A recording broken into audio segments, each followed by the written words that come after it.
Doctor विचुन Bhatt, course number 17 का chapter है communication, संप्रेषण। मेरा बैच नंबर है 1।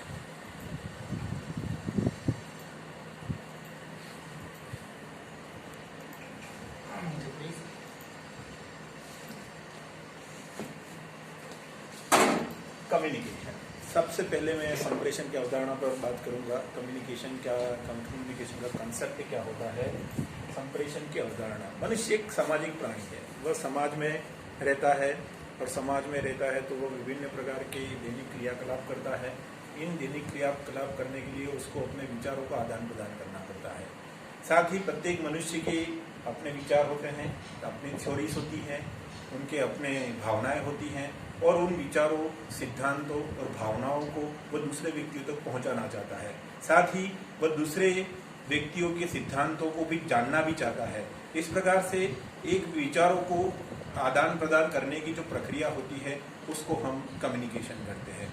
तो संप्रेषण की यह विचारों का आदान प्रदान करने की प्रक्रिया कोई नई नहीं है, ये प्राचीन काल से ही चला आ रहा था।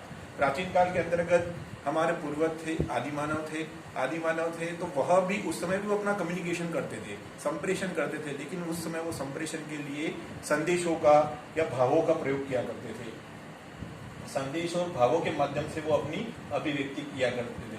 क्यों? क्योंकि उस समय भाषाई शक्ति थी नहीं। जैसे जैसे मानव का विकास हुआ, भाषाई शक्तियों का आधार हुआ, भाषा शक्ति का आधार हुआ, तो कम्युनिकेशन के विभिन्न प्रकार के साधनों का विकास हुआ। और संप्रेषण के अंतर्गत संप्रेषण की अवधारणा में ये है कि वह प्रत्येक प्राणी के लिए होती है, चाहे वह सजीव प्राणी हो चाहे फिर और निर्जीव प्राणी हो। तो समस्त प्रकार के प्राणियों के लिए संप्रेषण की अवधारणा अनिवार्य रूप से होती है। उसके बाद है अगला है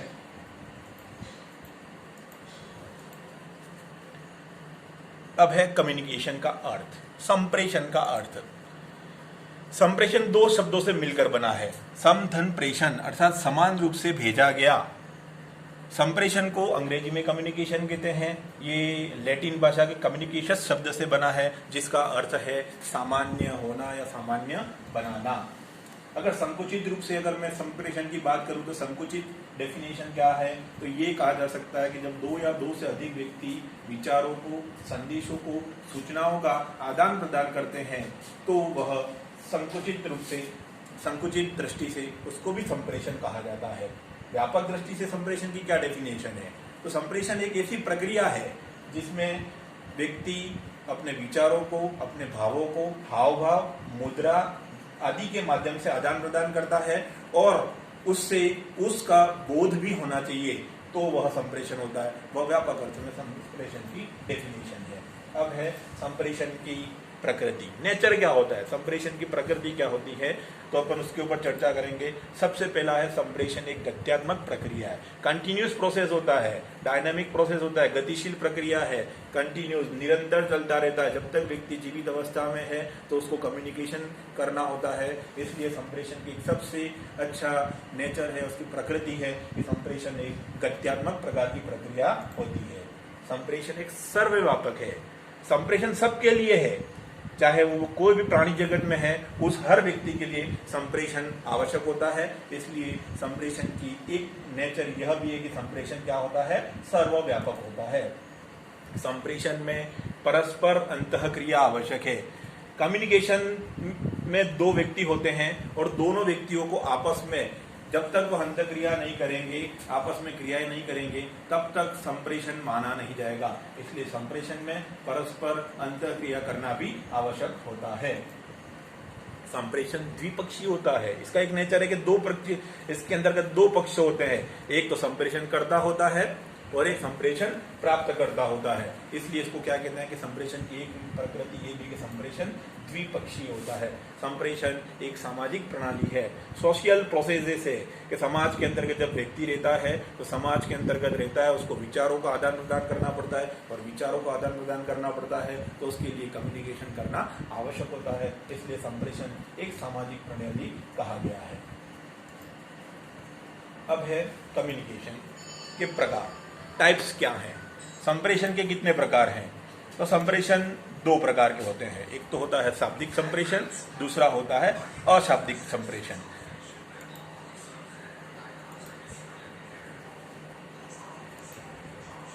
शाब्दिक संप्रेषण नाम से ही स्पष्ट है, जिसके अंतर्गत अर्थात वह संप्रेषण जिसमें विचारों भावों को शब्दों के माध्यम से प्रेषक तक पहुंचाया जाता है, तो उस प्रकार का संप्रेषण होता है वो शाब्दिक संप्रेषण होता है। और इस प्रकार का जब संप्रेषण होता है तो उसके अंतर्गत संप्रेषण करता और संप्रेषण प्राप्त करता दोनों में भाषा पर कमांड होना आवश्यक होता है, तब जाकर संप्रेषण प्रभावी होगा। अशाब्दिक संप्रेषण नाम से स्पष्ट है, ये भी अशाब्दिक शब्दों से रहित। तो अशाब्दिक संप्रेषण अर्थात इस प्रकार के संप्रेषण के अंतर्गत जब विचारों व भावों को शब्दों के स्थान पर संकेतों से, हाव भावों से, मुख मुद्रा के माध्यम से जब तक प्रेषक तक पहुंचाया जाता है तो उस प्रकार का कम्युनिकेशन होता है, वह अशाब्दिक संप्रेषण कहा जाता है। ठीक है, अगला है शाब्दिक संप्रेषण। अब शाब्दिक संप्रेषण पर अपन चर्चा कर लें तो शाब्दिक संप्रेषण कितने प्रकार का होता है। तो शाब्दिक संप्रेषण में सबसे दो प्रकार का होता है। पहला है उसमें मौखिक संप्रेषण। वह संप्रेषण जो मुख से बोलकर किया जाता है वह मौखिक संप्रेषण कहलाता है। इसके अंतर्गत संप्रेषण करता और संप्रेषण प्राप्त करता दोनों आमने सामने की स्थिति में, निकट स्थिति में होना आवश्यक होता है। ये जैसे कि वार्ता करके, प्रश्न करके, कथन करके, इस प्रकार का जो भी कम्युनिकेशन हो रहा है कक्षा शिक्षण के अंतर्गत तो मौखिक संप्रेषण कहा जाता है। लिखित संप्रेषण, इस प्रकार के संप्रेषण के अंतर्गत जो संप्रेषण करता होता है वह अपने विचारों को, अपने भावों को लिखित रूप में प्रेषक तक पहुंचाता है। और इस संप्रेषण की प्रक्रिया में वह स्वयं सामने होना जरूरी नहीं होता है। वह अपने विचारों को, भावों को इस प्रकार से प्रस्तुत करता है कि प्रेषक उसके संदेश का बोध कर लेते हैं। इसके लिए प्रायः बुलेटिन बोर्ड का प्रयोग होता है, उसके बाद प्रतिवेदन है, समाचार है, ये सब लिखित संप्रेषण कहे जाते हैं। और लिखित संप्रेषण में संप्रेषण करता और संप्रेषण प्राप्त करता दोनों के पास लिखित साक्ष्य होते हैं और इसमें खर्चा भी कम आता है। अशाब्दिक संप्रेषण, अशाब्दिक संप्रेषण में सबसे पहला है ध्वनि संकेत या वाणी। इस प्रकार के संप्रेषण के अंतर्गत व्यक्ति है वह अपने विचारों को, अपने भावों को आमने सामने रहकर वाणी के माध्यम से अपने प्रेषक तक अपने संदेश को पहुंचाता है। जैसे हाँ, हूं, मुस्कुराना आदि प्रकार के जो संप्रेषण होते हैं वह ध्वनि संकेत या वाणी संकेत प्रकार का अशाब्दिक संप्रेषण कहलाता है। दूसरा है स्पर्श संपर्क। इस प्रकार के संप्रेषण में व्यक्ति अपनी भावना होती है, अपने विचार होते हैं, उसको स्पर्श के माध्यम से स्पर्श कर वह अपनी बात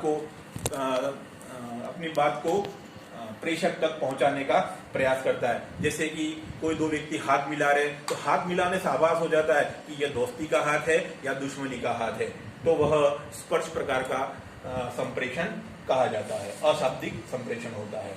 स्वाद, इस प्रकार के संप्रेषण के अंतर्गत व्यक्ति है वह किसी स्थिति का बोध करता है या किसी वस्तु के बोध करता है, तो वो चख कर या स्वाद के माध्यम से किसी भी वस्तु की स्थिति का बोध कर लेता है। जैसे कि नमक को, शक्कर को खाकर मीठे का स्वाद करना, नमक को खाकर खारे का आभास करना, करेले को खाकर कड़वे का आभास होना, ये सब प्रकार का है वो स्वाद प्रकार का अशाब्दिक संप्रेषण कहा जाता है।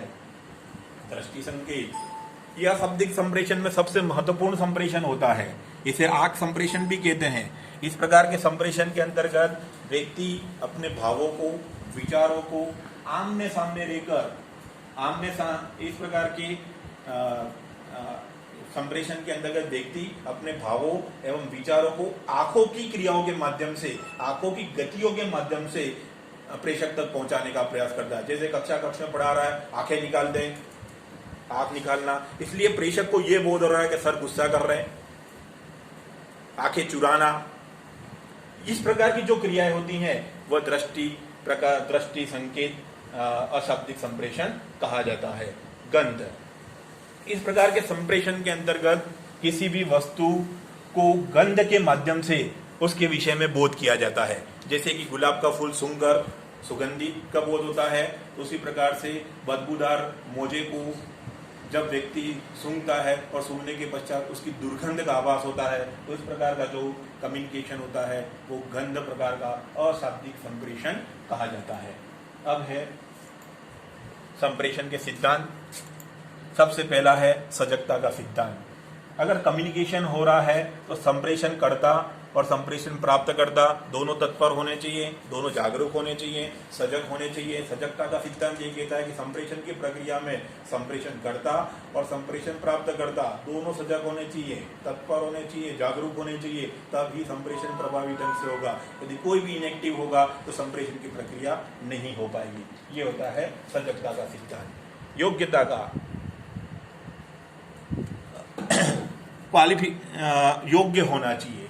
इस संप्रेषण के अंतर्गत संप्रेषण करता और संप्रेषण प्राप्त करता दोनों में योग्यता होनी चाहिए।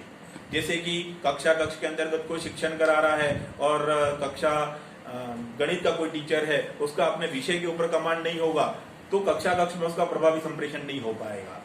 उसमें योग्यता होनी चाहिए, विषय का कमांड होना चाहिए। जब तक वो उसके विषय की कमांड नहीं है, योग्य नहीं है, विषय के प्रति कमांड नहीं है, तो प्रभावी संप्रेषण नहीं होता है। इसलिए योग्यता का सिद्धांत ये कहता है कि संप्रेषण करता और संप्रेषण प्राप्त करता, वह भी कभी कभार ये होता है कि संप्रेषण करता योग्य होता है लेकिन प्राप्त करता अयोग्य होता है, तब भी उस स्थिति में भी संप्रेषण नहीं हो पाएगा। इसलिए संप्रेषण में जो भी संप्रेषण करता और प्राप्त करता दोनों योग्य होने चाहिए, तभी प्रभावी संप्रेषण होगा। सहभागिता का सिद्धांत अब ये कहता है कि इसके अंदर उसकी प्रकृति में कहा था कि संप्रेषण द्विमार्गीय प्रक्रिया है। अब संप्रेषण अकेले व्यक्ति से नहीं किया जा सकता, दो व्यक्ति होने चाहिए, एक दूसरे का सहयोग मिलना चाहिए। जब तक एक दूसरे का सहयोग नहीं होगी, सहभागिता नहीं मिलेगी, तब तक प्रभावी संप्रेषण नहीं हो सकता है। तो सहभागिता का सिद्धांत ये कहता है कि संप्रेषण में एक दूसरे को अगर कॉपरेशन होगा, सहयोग होगा, तो ही प्रभावी संप्रेषण होगा। यदि कोई भी सहयोग नहीं करेगा तो फिर मंद प्रकार का संप्रेषण होगा। इसलिए सहभागिता का सिद्धांत ये कहता है कि एक दूसरे का सहभागिता होनी चाहिए। उचित सामग्री का सिद्धांत। एक कम्युनिकेशन जब संप्रेषण हो रहा है क्लास टीचिंग के अंतर्गत, व्यक्ति के पास विषय का कमांड है, उसके पास स्किल भी है, लेकिन वह उचित सामग्री का जहां पर उसको प्रयोग करना होता था लेकिन वो प्रयोग नहीं कर रहा है, वहां कमी रह गई, तो संप्रेषण के उद्देश्य है, संप्रेषण के लक्ष्य है, उसकी प्राप्ति नहीं हो पाती है। जैसे कि उदाहरण के लिए साइंस का कोई टीचर अगर पढ़ा रहा है, पूरा समझा दे रहा है, विषय पर कमांड है, उसका विषय पर कमांड भी है, वो स्किल भी अच्छा है बोलने का, लेकिन जहां पर उसको एक सचित्र प्रस्तुत करना चाहिए था, बोर्ड पर बनाकर या हाथ लिख कर लाना चाहिए, बना के चार्ट पर बनाकर लाना चाहिए था, लेकिन वो नहीं लाया, तो भी उचित प्रकार का संप्रेषण नहीं हो पाएगा, प्रभावी संप्रेषण नहीं हो पाएगा। जिसका कारण ये है कि उसने उचित सामग्री का प्रयोग नहीं किया। इसलिए उचित सामग्री का संप्रेषण के अंतर्गत प्रयोग, ये उचित सामग्री का सिद्धांत ये कहता है कि संप्रेषणकर्ता को क्लास टीचिंग के अंतर्गत यदि वो कर रहा है, उचित सामग्री जिसकी जरूरत है उसको प्रयोग भी करना चाहिए। और अंतिम है पृष्ठपोषण, फीडबैक। संप्रेषण के अंतर्गत संप्रेषणकर्ता जब संप्रेषण कर रहा है तो प्राप्तकर्ता को आवश्यक फीडबैक दोनों को मिलना चाहिए। जैसे कि काव्य पाठ हो रहा हो, काव्य पाठ होता है, काव्य पाठ में जब कभी काव्य पाठ कर रहा है तो सामने वाला श्रोता होते हैं, वाह वाह बहुत अच्छा, सुंदर, इस प्रकार की जो पृष्ठपोषण देता है, तो इससे जो संदेश संप्रेषण करता है वह प्रभावी संप्रेषण करेगा। और यदि पृष्ठपोषण नहीं होगा तो संप्रेषण क्या हो जाता है, मंद स्थिति पर पहुंच जाता है। इस प्रकार से यह संप्रेषण कम्युनिकेशन समाप्त होता है। थैंक यू, धन्यवाद। अब आपको कोई क्वेश्चनिंग होगी उसके बाद और आपको जवाब देना है, ये काम करना होगा। ठीक है, ओके, थैंक यू, धन्यवाद।